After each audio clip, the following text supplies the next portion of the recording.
Thank you for joining us on Middle East Eye.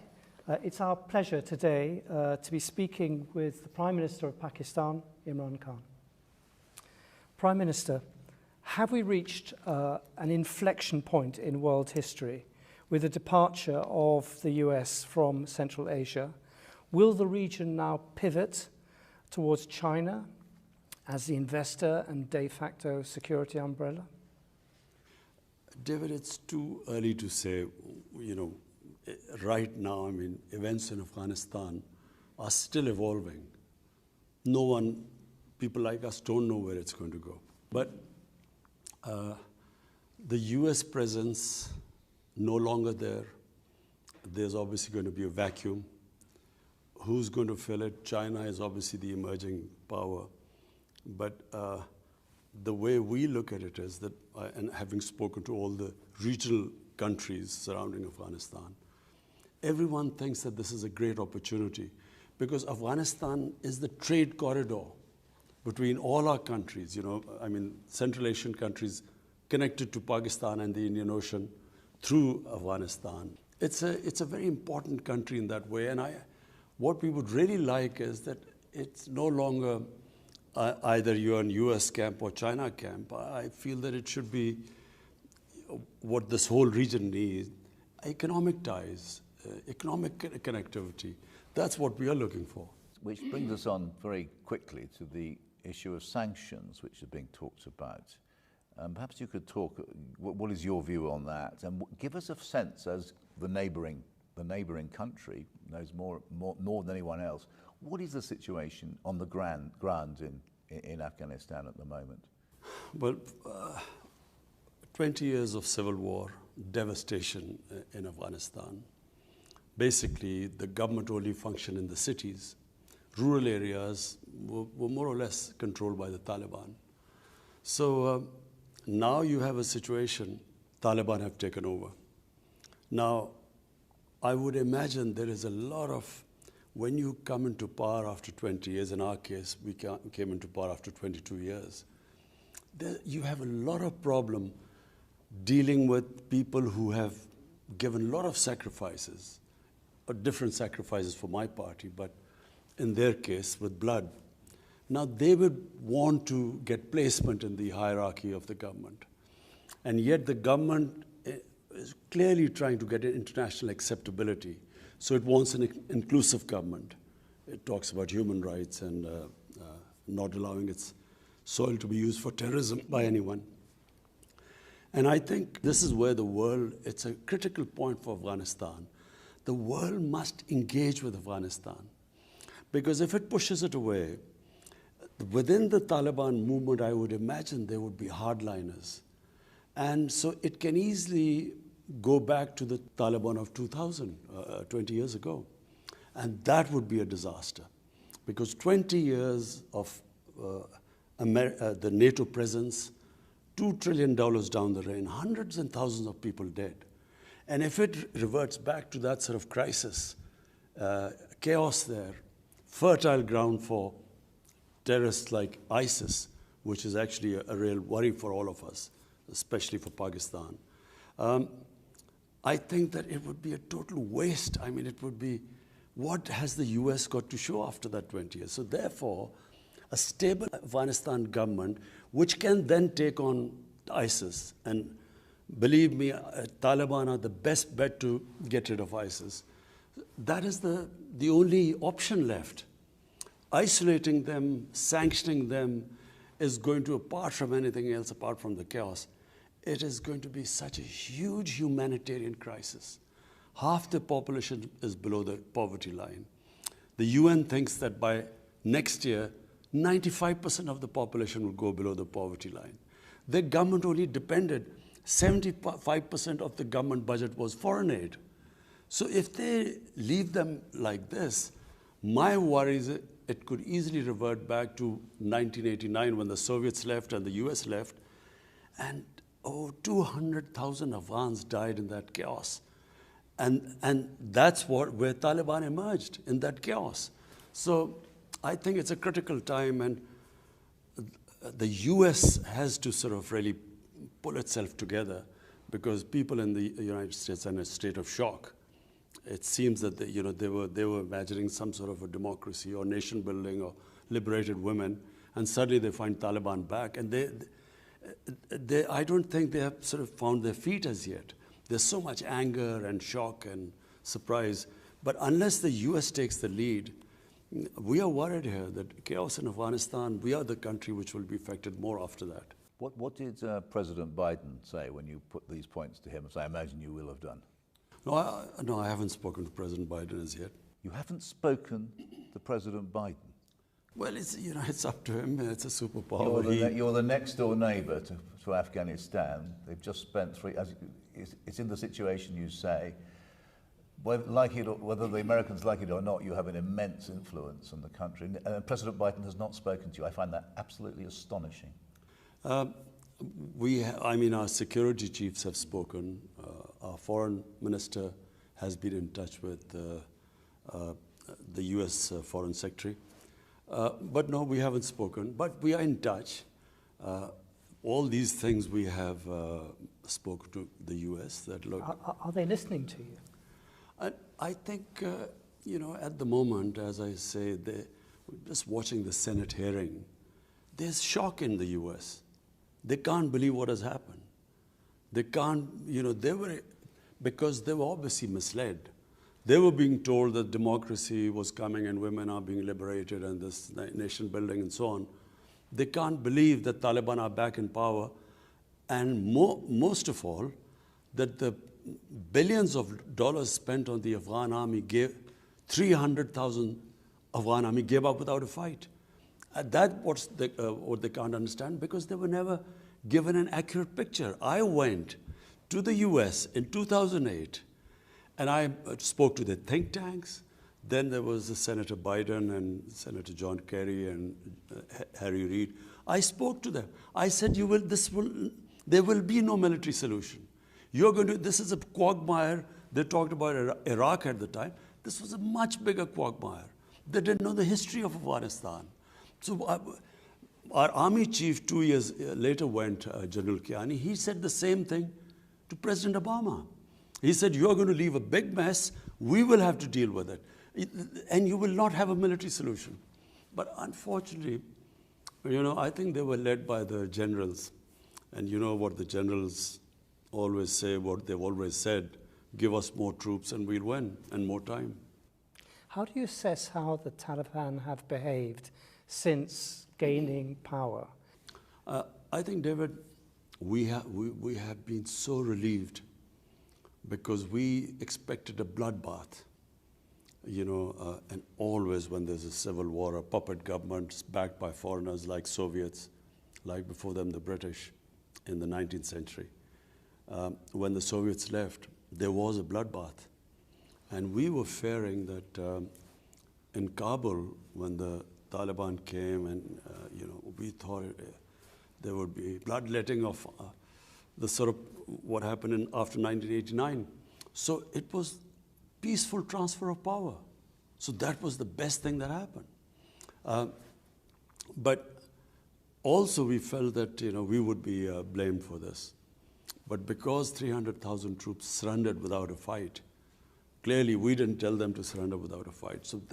So the ground realities were that Taliban had become a popular movement, especially in the rural areas. And that's why the army gave up without a fight. And secondly, the Ghani government was corrupt to the core. They were, firstly they were perceived as a puppet government, then corrupt. People, who was going to fight for them? But you haven't fully answered David's question there, which is, it hasn't been as inclusive a government as we hoped. It hasn't. Is not. Women's education remains a huge problem.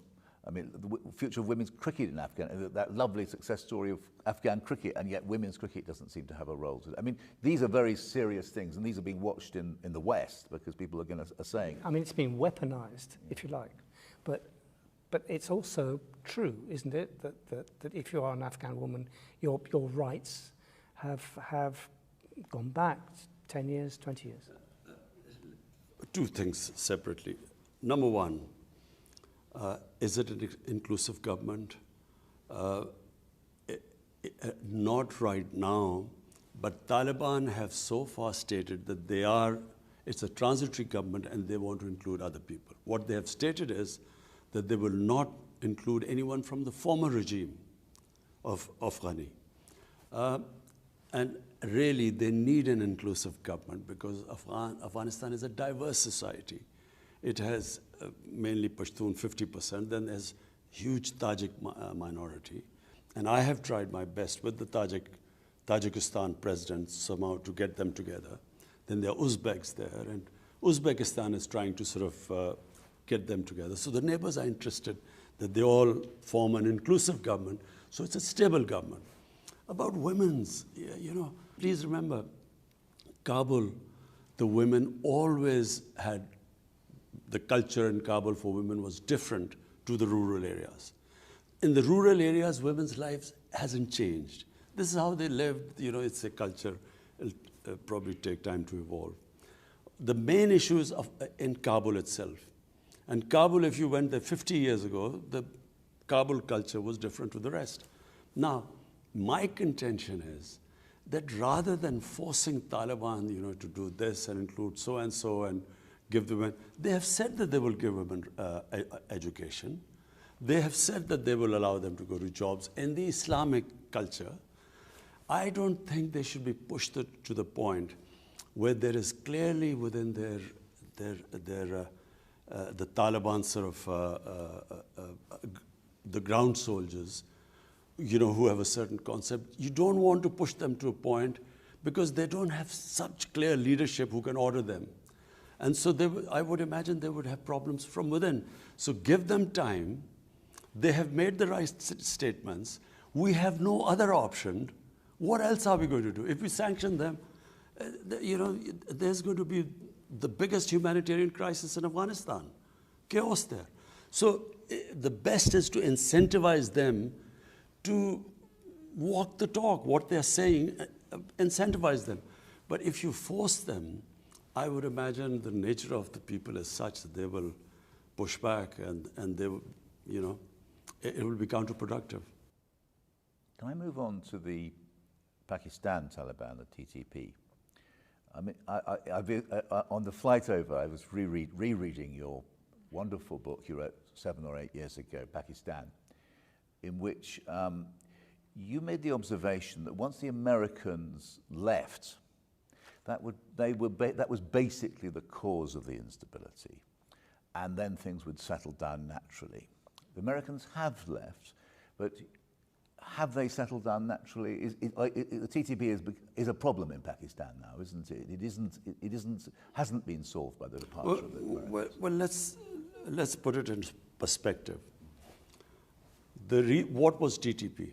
TTP were Pashtuns along on the Pakistan side of the border. Just for the viewers, Taliban is a Pashtun movement.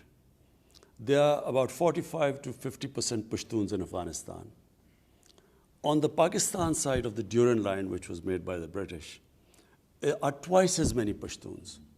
But what is called the tribal area was the border area on the other side of Afghanistan. There were the Pashtun tribes, and there was actually no border. The Durand Line was never accepted. They used to move back and forth. Now we have fenced the border, but there was nothing there. Now, when the US invaded Afghanistan, they removed the Taliban. The Pashtuns on this side were completely sympathetic with the Pashtuns, not because of the religious ideology, but because of Pashtun ethnicity and nationality, which is very strong. So they turned against Pakistan. When we became an ally of the US, they called us collaborators, and they then started attacking the Pakistan state and started calling themselves Pakistani Taliban, which we hadn't had before we joined the alliance. So at one point, there were 50 different groups called themselves Taliban attacking us. There were 16,000 terrorist attacks inside Pakistan. 80,000 Pakistanis died. So as the American footprint decreased, so did this movement. The motivation went down because no longer were we collaborators. And now, clearly, we are no longer collaborators because we are not allying ourselves with with anyone which is fighting the Pashtuns. So the motivation has gone down. Now we are trying to talk to those who can be reconciled, because it's from a position of strength. I always believe, all insurgencies eventually end up on the dialogue table, like the IRA, for instance. So now, from a position of strength, we want to talk to them. Because in Afghanistan, the Afghan Taliban have assured us they will not allow them to attack us from Afghanistan side, which the previous government did. RAW, which was the Indian agency aligned with the Afghan intelligence agencies, they helped them conduct attacks. One was the biggest attack against our Chinese nationals here. So now, because the Taliban won't allow them, we now have talked to them who we can reconcile and give up their arms and live as normal citizens. So that's what we're trying. And the ones who, then obviously the government will take action. But I thought the TTP had been solved as a problem, and it's re-emerged, hasn't it, since the fall of Kabul? No, the TTP was always, it had been pushed out of Pakistan. We conducted a huge operation. I've been there. I've seen it. In North Waziristan. And I very much remember presenting a wreath to the 5,000 or more martyrs who fought in that terrible conflict. But you're talking to people who have slaughtered tens of thousands of Pakistanis. It must be very, very tough, that. Remember, Peter, there were about 50 different groups. Motivations of different groups were different.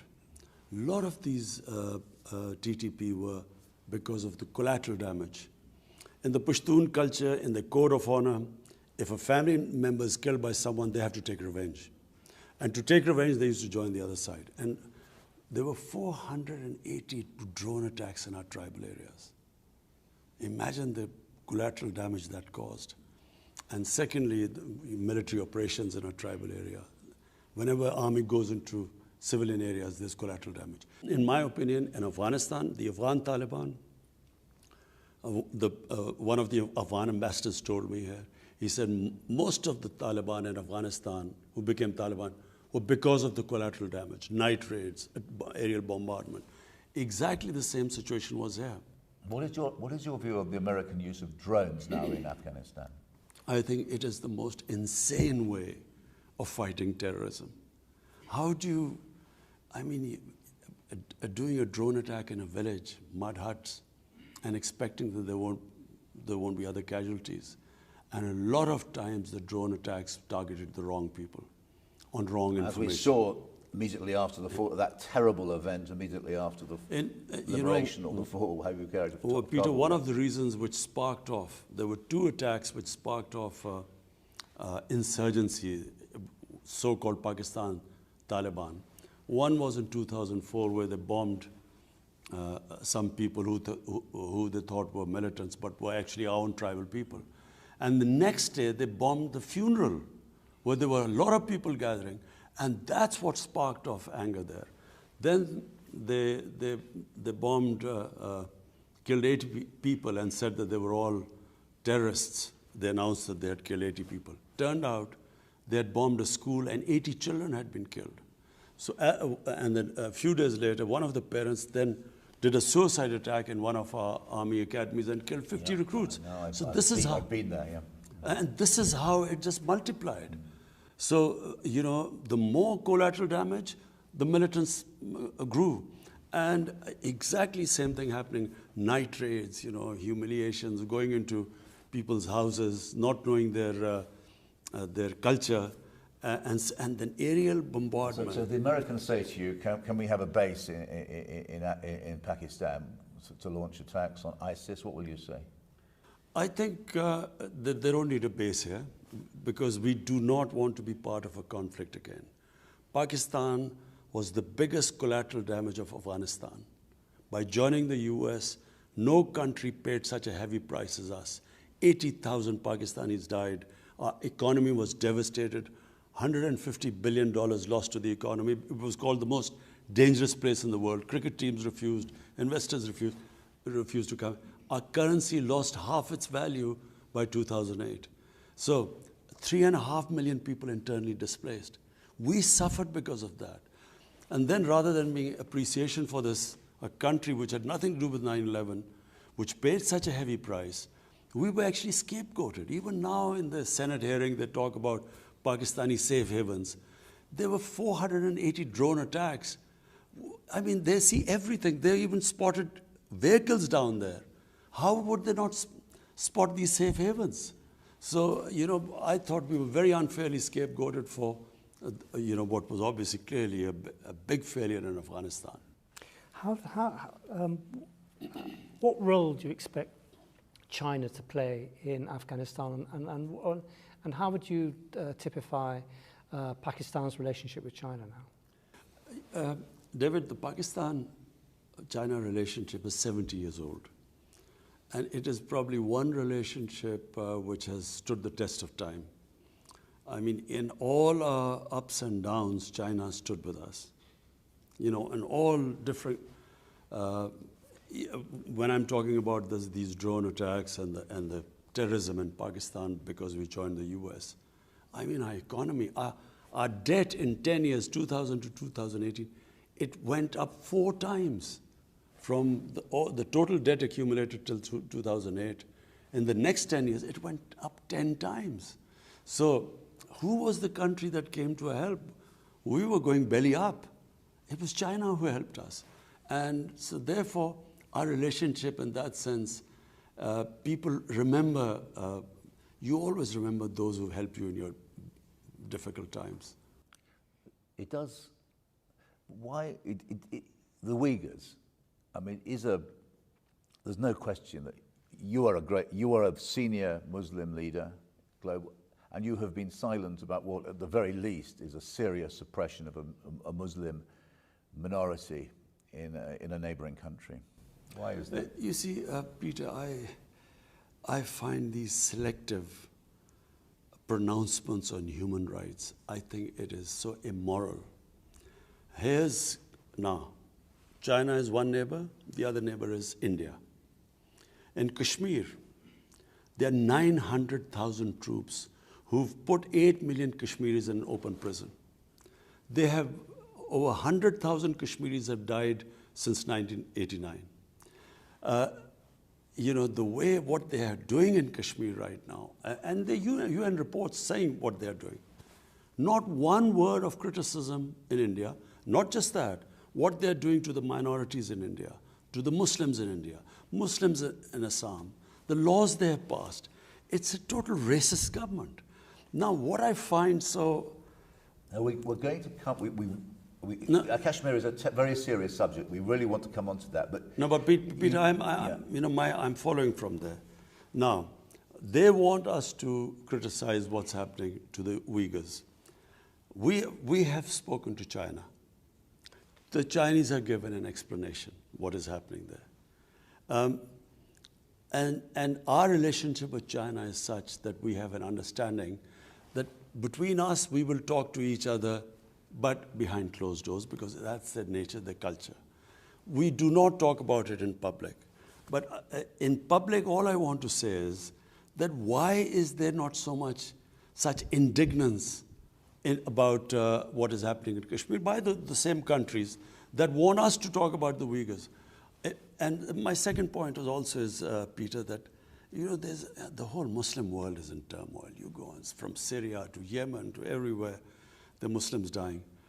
We, as a government, decided that our main focus right now should be a disputed territory between Pakistan and India where all these human rights violations are taking place.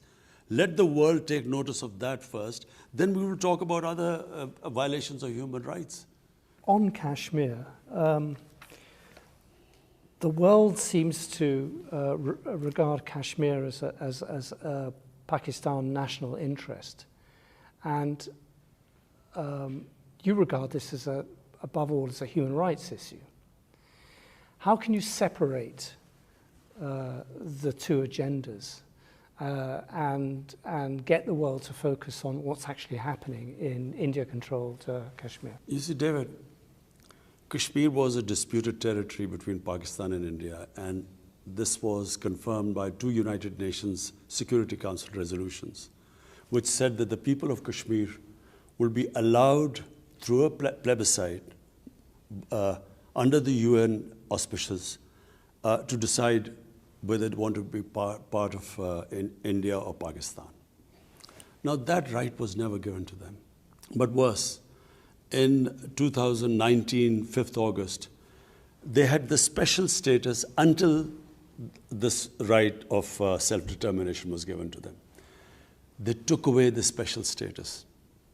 And they clamped down on them by sending these 90,000 troops there. And basically, Kashmir is an open prison. Now, our problem is that we are not now talking about it as a territorial issue. We are simply talking that allow the Kashmiris, and we in Pakistan have given them the other option. They don't have to come either to Pakistan or India, just their right, democratic right, if they want to be an independent country. So this is where it is. India, clearly the ball lies in Indian court. What do they do now? They cannot indefinitely have put these people in an open prison. Because having taken this step, I don't know what they expected.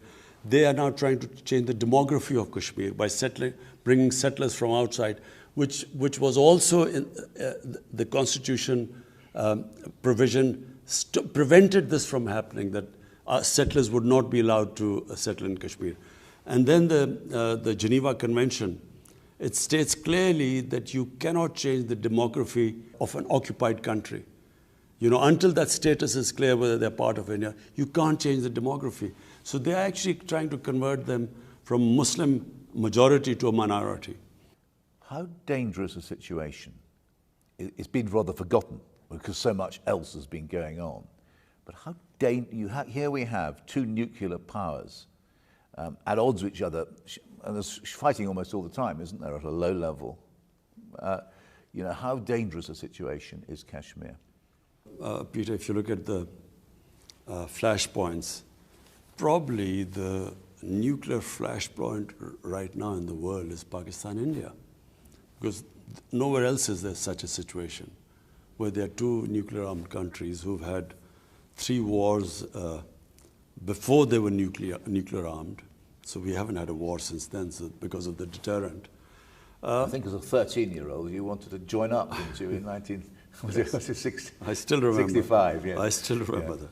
But I feel that, you know, we had this little skirmish when there was a suicide bomb which went off in Kashmir. Indian soldiers were killed, and they blamed us. We kept saying that we will give us any evidence, and we will hold those responsible. We will take them, have them punished, or even give them to India. Rather than giving us evidence, they bombed us. Fortunately, there was no loss of life. So, you know, Pakistan also retaliated, again bombed somewhere, and then they shot down an Indian plane. So in that situation, I mean, I as a chief executive felt it could have gone anywhere. We immediately returned the pilot, you know, was shot down to cool down things, because once 2 nuclear-armed countries get into the situation like we did, it can go anywhere. So I think I actually addressed the United Nations too, and told them that, look, you came into being to stop this sort of thing. There's an unresolved issue.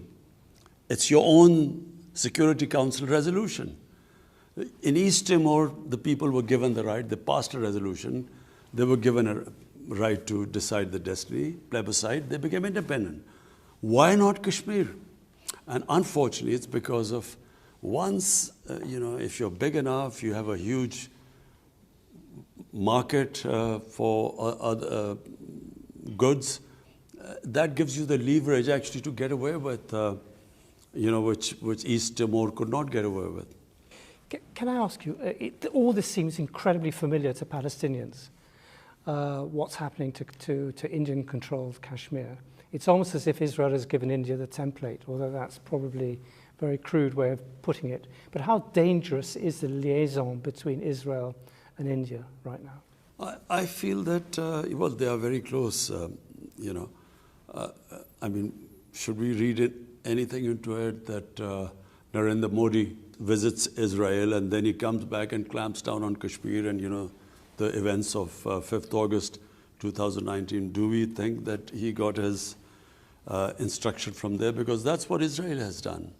They have just built such a strong security apparatus and they just crush anything. They will send people in, they will kill, assassinate, and then they have total immunity. They, you know, whatever the United Nations General Assembly says, they have complete confidence in the veto power which the US has in the Security Council. So they get away with anything. And I feel that India feels, because now it is being used, or it is considered a bulwark against China. They are now part of the Quad. I feel it's the same thing. India can get away with anything. My whole point is that when they ask us to comment on human rights elsewhere, the worst human rights violation is in Kashmir. Nowhere, maybe in Israel, but nowhere are things as bad as they are in Kashmir. Were you pressurized by any Gulf country to recognize Israel? No, we weren't. No one pressurized us. In any case, I mean, Pakistan is a democratic country. I mean, there's no way we can take a decision without carrying our people with us. So there was no, at no point did someone whisper in your ear and say, why don't you join? This is the incentive for joining the Abraham Accords. No one did. I wonder if I could change the subject and quote what I think are very prescient words from your book about Islamophobia in Europe. The ascent of right-wing anti-immigration parties in Europe, the misleading and sometimes downright sensationalist reporting against Muslims in the right-wing Western media, France's ban on the burqa, and so on.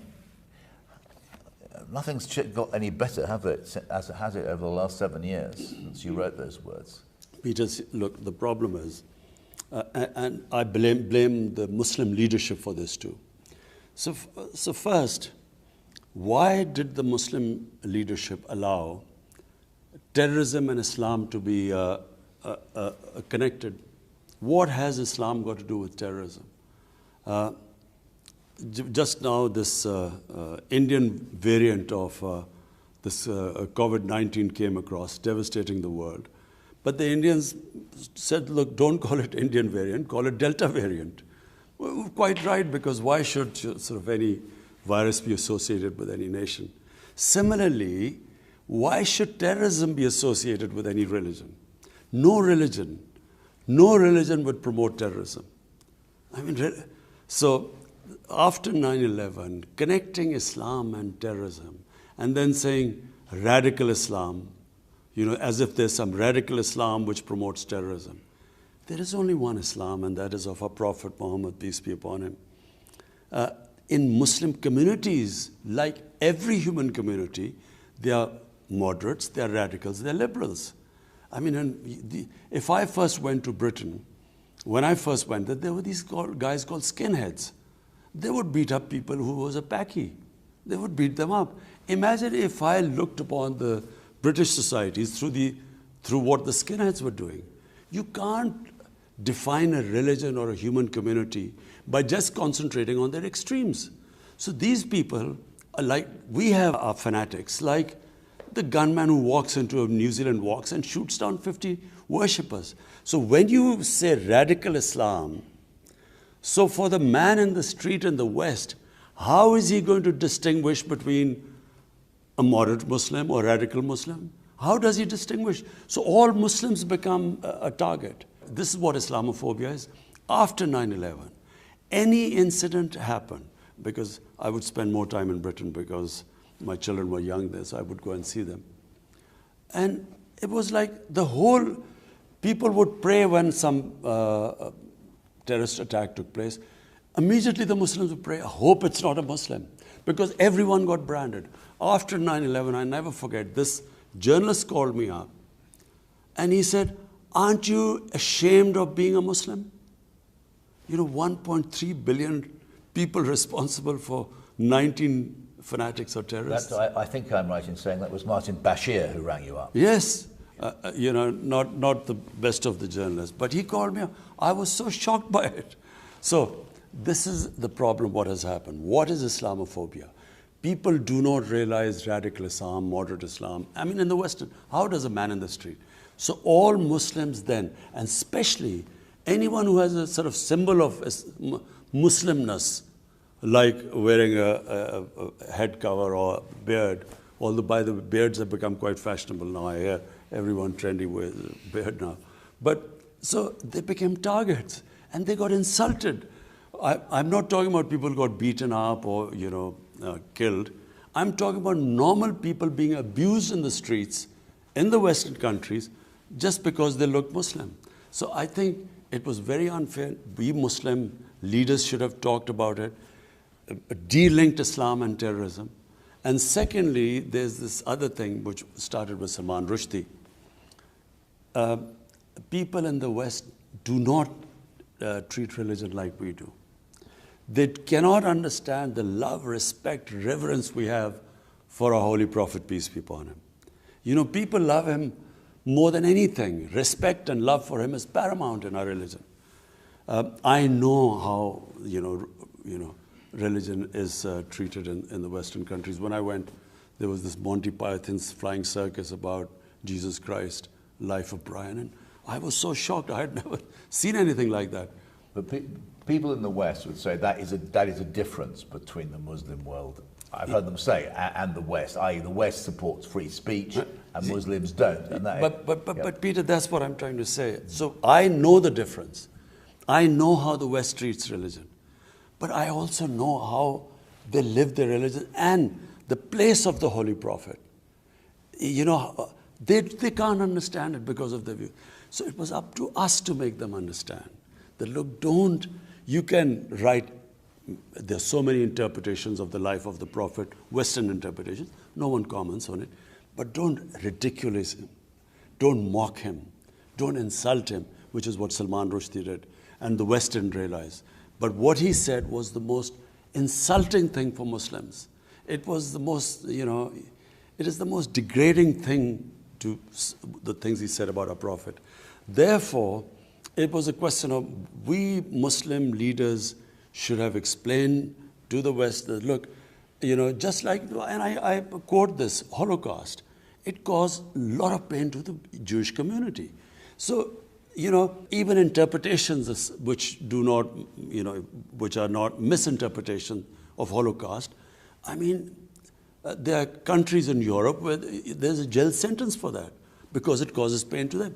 All I wanted them to understand is no one should be allowed to cause pain to human communities if we have to live in a sort of global village. Therefore, we Muslims must every human community must define what gives them pain. This is what gives us pain.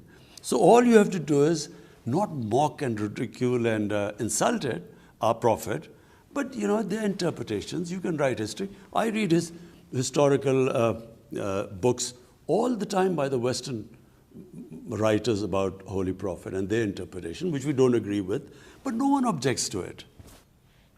But it's not just skinheads beating up Muslims, in your phrase.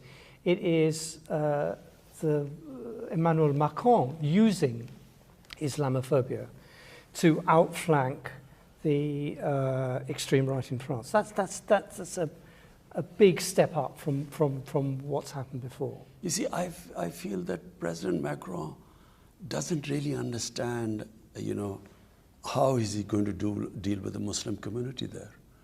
Unless he understands that, there will be this vicious cycle. There will be someone who will, again, as I said, insult our Prophet. Among the fringes, there will be an over-the-top extreme reaction, even stabbing or something.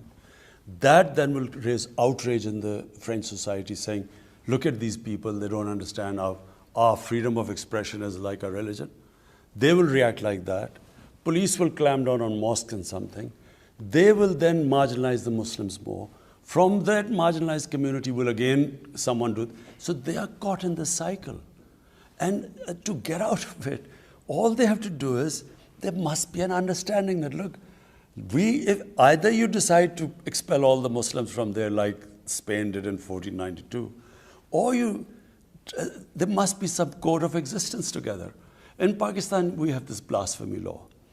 The blasphemy law was made by the British when they were ruling India. What was the blasphemy law? That if there are 3 different human communities living in a village, previously what would happen is that someone would insult a sacred entity of the other community, there would be a riot, people would be killed. So they then said, look, this is not allowed. So instead of there being a riot, they would go to the police saying that, look, he's insulted my, and accordingly they'd act. So it was a deterrent not to insult other people. There has to be some sort of an equilibrium in the French society. Otherwise, my worry is that this cycle will keep going on and on. I know you've been very generous of our time. Can we ask 2 more questions? The first is climate change. We've got the big conference, I think it's next month in London. Will you be going? I'm planning to go. And what will be your message at this? I mean, many people say this is the last chance to save the world from some cataclysmic disaster. Do you agree with that? Peter, some of us, who've lived by nature, because I grew up, really where I lived was like a village, outdoors. It's now almost central Lahore. It is now. Zaman Park. It is. You can't sit outside it. It's like on the edge of a motorway. And then all my hobbies were, I would love trekking. Pakistan has the most beautiful trekking in the world. And then I loved this. In the winter, I loved partridge shooting, which was a beautiful time here. And so my life was outdoor. And then cricket outdoors on, beautiful grounds. People like us saw this change coming. You could see gradually the temperature getting warmer. And people in the villages, people who live by nature, also sense this. Maybe 20 years ago, you saw this happening. But the world, I think, in the last 2 years, have suddenly discovered these strange weather patterns. And countries affected, like I'm in Germany, look at what happened in Germany and so on. So, and the fires that are in California, Siberia, and Mediterranean countries. So, people have begun to realize that we are really now, the human survival instinct has, I feel, kicked in. They are realizing that if we keep going at this rate, things are just going to keep getting worse. And therefore, the emergency. My only worry is that the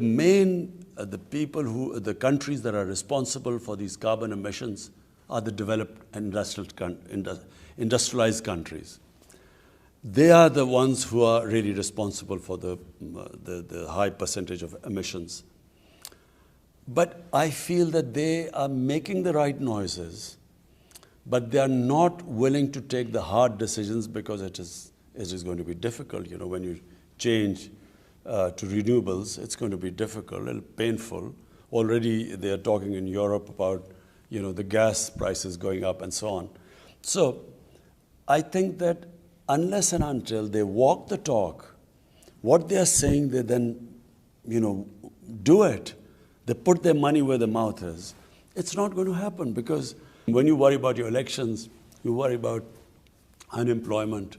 And with Donald Trump, he was quite forthright. He didn't even hide behind any euphemisms. For him, progress, growth rate, jobs were more important than climate. Now, unless climate becomes more important than this, I'm afraid we will have a lot of conferences, but for electoral purposes, people will make the right noises. But what do you want COP26? I think it's COP26 to do. Well, for a start, look, it has a financial cost. If you want to really make an impact, you have to spend money on that. So clearly, countries like us, we're punching above our weight. We're planting 10 billion trees in this country. 10 billion now. 10 billion. We started 1 billion. We achieved that. We planted 2.5 billion right now. We are on our way to 10 billion. And then we are cutting down, we had coal power plant in the schedule. We scrapped that. And there's one going which, if we get some funding, we're willing to change that to, to renewables. And then we're trying to preserve, we're making different ways of preserving, our water supplies and increasing our oxygen, cleaning our rivers. Whatever we do, unless the richer industrialist countries, unless they take steps, I'm afraid, we don't, our contribution to emissions are negligible, about less than 1%. To move on, finally, apparently you used to be a cricketer. England, the ECB cancelled a 5-day tour of Pakistan against the advice of the British High Commissioner, apparently. What was your reaction, given that all that Pakistan had done for English cricket in the last 2 years of those 2 tours, they come to the rescue during COVID, and then the English Cricket Board just cancels with no real... what did you make of that? What message did that send? Well, I've seen the evolution of Pakistan-England cricket ties over the years and with the other countries. I think that there is this, still this feeling in England that they do a great favor to play for countries like Pakistan. One of the reasons is that obviously the money is a big player now for the players as well as for the cricket boards. Indian cricket board now is the richest cricket board in the world. The money lies in India. So India basically now controls world cricket. I mean, they do whatever they say go. No one would dare do that to India because they know that the sums involved, India can sort of produce much more money. So therefore, I felt that I think England let itself down. I didn't criticize, I didn't say anything. But I think England let themselves down because I expected a bit more from England. I did not expect them, just unilaterally without even consulting anyone. And of course, the biggest worry of protection of the foreign teams is for us. Imagine if something happens in Pakistan to a team, we are responsible. And we have one of the best intelligence agencies in the world. So I checked thoroughly. We had completely secured everything. I mean, even the New Zealanders, they got scared and they left. But in the end, I didn't really comment on it. I think the teams let themselves down.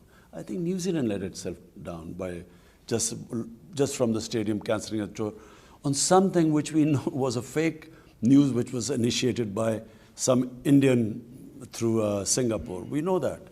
And, they got worried and they left. And then England, without even consulting anyone, they left. I think England let themselves down. And let Pakistan down too, because it's very important, isn't it, that after the terrible events a decade ago with the Sri Lankan team, that you've had this long period of coming back to world cricket, and then suddenly at the very last minute for England to turn their back on you, it was a kick in the teeth. It was disappointing, but I think England should analyze what they've done, the England team. They should ask themselves the question. What would they think if some country did that to them?